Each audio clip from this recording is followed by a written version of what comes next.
நம்பிக்கை. இந்த நம்பிக்கைன்றது ஒரு மிகப்பெரிய வார்த்தை. அந்த நம்பிக்கையை நீங்க ஒரே ஒரு தடவை தவறான இடத்துல வச்சு அந்த நம்பிக்கை உடைக்கப்படுமானால் வாழ்நாள் முழுக்க அதோட வலியும் ரணமும் உங்க கூடவே இருக்கும். யார் மேலேயுமே நம்பிக்கை வைக்க உங்களுக்கு பயமா இருக்கும். யாரையுமே நம்ப தோணாது. வாழ்க்கையில எல்லாருமே உங்களுக்கு துரோகம் பண்ற மாதிரி இல்ல உங்க நம்பிக்கையை உடைக்கிற மாதிரி நடந்துப்பாங்க அப்படின்னு நீங்க அந்த சோஷியல் ஆக்டிவிட்டியில இருந்து விலகியே இருப்பீங்க. உங்களை நீங்களே தனிமைப்படுத்துவீங்க. நான் சொல்றது உண்மைதானே?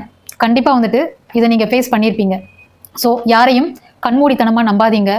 நம்புறதுக்கு முன்னாடி தீர ஆராய்ஞ்சு அலசி பார்த்து இவங்க நம்முடைய நம்பிக்கைக்கு ஒத்தானவங்களா அப்படின்னு அதை ஒரு கான்ஃபிடென்ட் உங்களுக்கு கிடைச்சதுக்கு அப்புறம் ஒருத்தர் மேல நம்பிக்கை வைங்க. கண்மூடித்தனமா நீங்க வைக்கிற நம்பிக்கை அது உங்களுடைய மனநிலையையும் பாதிக்கும், உங்களுடைய அந்த நம்பிக்கையையும் சிதைக்கும். நாளை பின்ன நீங்க ஒரு நல்ல மனிதரை சந்திச்சா கூட அவங்களை உங்களுக்கு நம்புறதுக்கு கஷ்டமா இருக்கும். ஸோ நம்பிக்கைன்றது வெறும் பேச்சளவுல மட்டும் உள்ளது கிடையாது. அது உங்களுடைய உந்து சக்தி. அந்த நம்பிக்கை இருந்தாதான் உங்களுக்குள்ள ஒரு செல்ஃப் கான்ஃபிடென்ட் இருக்கும்.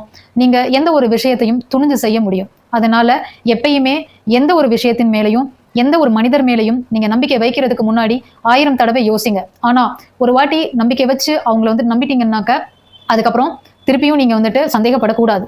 அந்த அளவுக்கு நீங்க வைக்கிற கான்ஃபிடென்ட் அந்த நம்பிக்கை பாத்தீங்கன்னாக்க தெளிவாக இருக்கணும். ஸோ உங்களுடைய சிந்தனை தெளிவா இருந்தால் மட்டும்தான் நீங்க சரியான ஒருத்தரை நம்பிக்கை வச்சு உங்க நம்பிக்கையை பாதுகாக்க முடியும். இந்த விஷயம் உங்களுக்கு உங்களுடைய வாழ்க்கைக்கு ஒத்து போகும்னு நினைக்கிறேன். தேங்க்ஸ் ஃபார் வாட்சிங்.